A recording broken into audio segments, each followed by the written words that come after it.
खुलुमबाय नोंथांमोनखौ गिबियावनो आंनि जनालि बर' रादाबाव बयखौबो बरायनानै लाग्रोनाय जाबाय। दिनै 2023 मायथाइनि 30 नभेम्बर। नोंथांमोननि थाखाय आं फुंबिलिनि रादाब लानानै फैबावलायबाय। अन्नानै रादाबखौ जोबजासे नायलांगोन होनना मिजिंथिबाय। रादाब फोसावनायनि सिगां नोंथांमोननिसिम मोनसे खावलायनाय, नोंथांमोना आंनि चेनेलखौ साबस्क्राइब खालामनायजों लोगोसे बेल आइकनाव थुनानै अलाव होनानै ला, अब्लासो आं रादाब फोसावनायखौ साफ्रोमबो नोंथांमोना नटिफिकेसन मोननो हागोन। बिदिब्ला रादाबखौ जागायदिनि। गोजोननि नोगोर क'क्राझाराव गिख्रंथाव बुथारनाय जाथाया ओनसोल नाङैनो दुंहाव थासारि सोमजिहोदों। बिसि फिसाय सानैखौबो दानख्लाब दानसि खालामदों सिनायमोनि दुथाङा। बे खास्रि बिस्रि जाथाया क'क्राझारनि सदर सहर बिधानकुलि होननाय जायगायाव जादों। सिनायमोनि दुथाङा 70 बोसोर बैसोनि तपन चक्रवर्ती बिथांखौ आरो बिथांनि बिसि 65 बोसोर बैसोनि मधुमिता बेनार्जीखौ गोबौ सिखाजों दानख्लाबनानै गोब्राब जोखोम खालामो। साखाथिनि सुबुंफोरा गोब्राब जोखोम जानाय बिसि फिसाय सानैखौबो बङाइगाव लवार आसाम हस्पिटालाव लांनाय जादोंमोनब्लाबो नाथाय तपन चक्रवर्ती बिथांखौ थैबाय होनना डक्टरा फोसावो आरो बिसि मधुमिता बेनार्जीआबो थैनायजों जुजिनानै फाहामथाय लागासिनो दं होनना मिथिना मोनदों।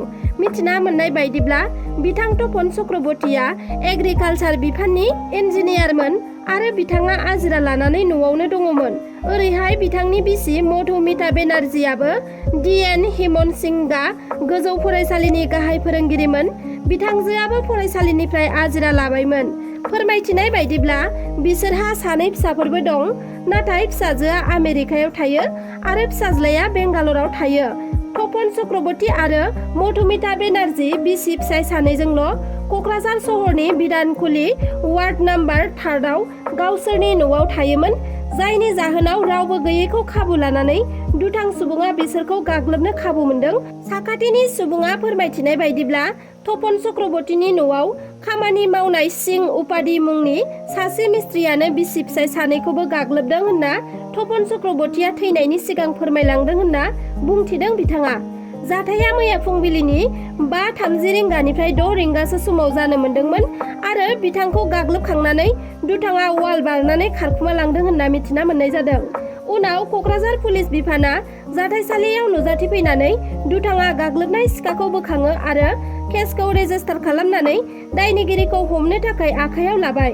बेबादि सिखाजों गाग्लोबना बुथारनाय जाथायखौ बिटिआरनि गाहाय मावफुं सोद्रोमा प्रमद बर' बिथाङा दुखु मोननाय फोरमायदों।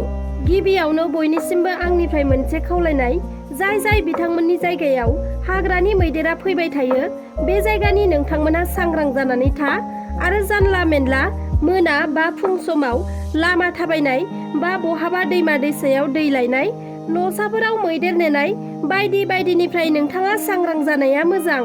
मानोना दासान्दि मैदेरा न' बां खहा खालामनायजों लोगोसे गोबां मानसिफोरखौ बुथारबोगासिनो दं। फोरमायनो गोनांथार दि मैदेरनि गाग्लोबनायजों फिन आरोबाव सासे आइजोनि जिउ खहा। दुखु नांथावनि बाथ्रा दि बे खेबाव गोरबोआव 9 दाननि गथ' गोनां आइजोखौ मैदेरा बुथारनानै गालांदों। सनितपुर जिल्लानि राङापारा पुलिस थानानि सिङाव थानाय मालदां होननाय जायगायाव जादों बे दुखुनांथाव जाथाया। उत्तम राभानि बिसि रिता राभाखौ फुंनि 7 रिंगासो समाव हाग्रानि मैदेरा गाग्लोबनानै बुथारलांदों। फोरमायथिनाय बायदिब्ला रिताया जेब्ला दै लायनो थाखाय थांदोंमोन, बे समावनो हाग्रानिफ्राय फैनाय मैदेरा रिताखौ गाग्लोबदों, जायजों बिथांजोआ थैनो गोनां जादों आरो बिथांजोनि गोरबोआव थानाय गथ'आबो थैफानो गोनां जादों। बे जाथायाव सानैनि जिउ खहा जानायाव गोबां सुबुंफोरानो लाथ्र'हायै दुखु मोननाय फोरमायदों। बिनि अनगायैबो रिताना 8 बोसोरनि उन्दै गथ'साबो दंबावोमोन। सासे सुबुंखौ बुग्लि बुग्लि बुथारबाय सानै बिदा फंबाया। थांनाय मंगलबारखालि जागिरदनि झार गामियाव सासे सुबुंखौ बुथारनानै खारखुमाना दंमोन सानै दुथां बिदा फंबायजों लोगोसे दायनिगिरि बिमाया। जाथायनि बागै मिथिना मोननाय बायदिब्ला उजलाल दास मुंनि सासे दर्जिनो मनहा कुबार गामिनि सासे आइजोआ जि सिलाइ खालामनो होदोंमोन आरो उनाव सिलायनो होनाय जिखौ लांफिनब्ला दर्जि आरो आइजोनि गेजेराव नांज्लायनाय जादोंमोन। नांज्लायबाय थानाय समावनो आइजोआ गावनि फिसाज्ला सानैखौबो फन हरनानै सार बाजारसिम लिंहरदोंमोन आरो बिमाया लिंहरनाय लोगो लोगोनो मनज देउरि आरो रुपेश्वर देउरि मुंनि सानै फिसाज्लाफोरा फैनानै उजलाल दास मुंनि दर्जिखौ दखान सिङावनो बुग्लिदोंमोन, जायनि थाखाय उजलाल दर्जि बिथाङा गोब्राब जोखोम जानो गोनां जादोंमोन। जाथाय खालामखांना बिदा फंबाय आरो बिमा साथामबो खारखुमा लाङो। उनाव जायगानि सुबुंफोरा अजलाल बिथांखौ गोब्राब थासारियाव मेडिकेलाव फाहामथायनि थाखाय लांनाय जादोंमोनब्लाबो नाथाय बिथांखौ थैबाय होनना डक्टरा फोसावो। बुनानै बुथारग्रा दायनिगिरि बिदा फंबाय सानैखौबो मैया पुलिसा एरेस्ट खालामबाय होनना खौरां मोननाय जादों आरो दायनिगिरिफोरखौ गोख्रों साजा होनो थाखाय नखरजों लोगोसे ओनसोलनि सुबुंफोरा गोख्रों दाबि दैखांदों। गोजोनथाव खौरां, 17 साननि उनाव उत्तराखन्डनि उत्तरकाशीआव टानेल सिङाव नांथानानै थानाय सा 44 लेबारफोरखौ थांनाय मंगलबाराव गुदुं सिंनिफ्राय दिहुननानै रैखा खालामनो हानाय जाबाय आरो दा बिथांमोनखौ इमारजेन्सि मेडिकेल फेसिलिटियाव फाहामथायनि थाखाय लांनाय जाबाय। क'क्राझार रामफल बिलनि थागिबि रामप्रसाद नार्जारी आरो सन्जय बसुमतारी बिथांमोनजों लोगोसे नांथानानै थानाय गासै सा 41 मावथि बिथांमोनखौ रैखाथियै गुदुंनिफ्राय बायजोआव लाबोनो हानाय जाबाय। स्पेसियेलि मडिफाइड स्ट्रेचारजों गुदुं सिंनिफ्राय दिहुननानै लाबोनाय जादों। फ्राय 60 मिटार गोथौसिम हाजोखौ ड्रिलिं मेसिनजों जावनायनि उनाव 2 मिटार गुवारनि पाइप सोहरनानै बे पाइपनि गेजेरजोंनो स्पेसियेलि मडिफाइड स्ट्रेचारखौ सोहरनानै साफानि उनाव साफा लेबारफोरखौ बायजोआव दिहुननानै लाबोनाय जादों। बिथांमोनखौ दिहुननायनि सिगांनो एनडीआरएफनि रैखाथि हान्जाया पाइपनि गेजेरजों गुदुं सिङाव थांनानै नांथानानै थानाय सा 41 लेबारफोरखौ लोगो हमहैदों। बिनि उनाव माबायदि ओंखारबोनांगौ बिनि सायाव फोरोंथाय हैदों। बेनि उनावनो बिथांमोनहा साफा साफा पाइपजों गाखोबोनानै बायजोआव ओंखारबोदों। 17 साननि उनाव गुदुं नाला सिंनिफ्राय बायजोआव फैनाय लोगो लोगोनो बिथांमोनखौ साफ्रोमखौबो गोदोनायाव बिबारनि माला गानहोना दुंब्रुदै बरायनाय जादों आरो बेनि अनगायैबो बिथांमोननो गोदै मेथाइ जाहोनाय जादों आरो नखरनि सुबुंफोरजोंबो रायज्लायहोनो थाखाय खाबु होनाय जादों।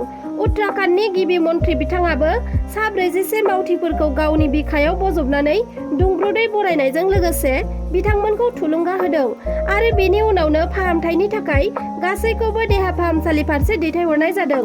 जनायाव सासे गोरलै गथ'साखौ रं ट्रिटमेन्ट होनानै डक्टरा बुथारबाय। जाथायनि सोमोन्दै मिथिनो मोननाय बायदिब्ला धेमाजि जिल्लानि महकुमा सिंनि सन्तपुर गामिनि बिपुल बसुमतारीनि 2 दाननि गोरलै खुदियाया गगा मोननानै लोमजानायखौ अरुणाचल प्रदेशनि रुकसिन सरकारि देहा फाहामसालिनि चाइल्ड स्पेशलिस्ट डक्टर निनिकादुनो दिन्थिदोंमोन। बिपुल बसुमतारीया बिमा बिफाया गोरलै गथ'खौ दिन्थिनायाव डक्टर निनिकादुआ गथ'साखौ नायदोंमोन आरो जनाइनि रुकसिनाव थानाय एमएस डले ड्राग हाउस एन्ड डले पलिक्लिनिक फार्मासियाव गथ'साखौ बिजि थुनो थाखाय थिनहरदोंमोन डक्टरा आरो गथ'साखौ 3 इन्जेक्सन होनो नांगोन होननानैबो खुदियानि बिमा बिफाखौ फार्मासियाव लांहोदोंमोन आरो गथ'साखौ बिजि थुनायनि दसे उनावनो गोरलै गथ'आ जिउ गोमादोंमोन। नखरनि सुबुङा फोरमायथिनाय बायदिब्ला गथ'आ गगा मोननायनि थाखाय मेडिकेलाव लांदोंमोन। बेयावनो डक्टरा गंसे फार्मासियाव बिजि थुनो थिनहरनायाव बे दुखुनांथाव जाथाया जादों। गथ'खौ कफ जाम जादों होनना केन्डिलाबो लागायनाय जादोंमोन आरो नार्सफोरा रिसेपसनाव निनिकादु डक्टरा लिरना हरनाय इन्जेक्सनखौबो थुनानै होदोंमोन।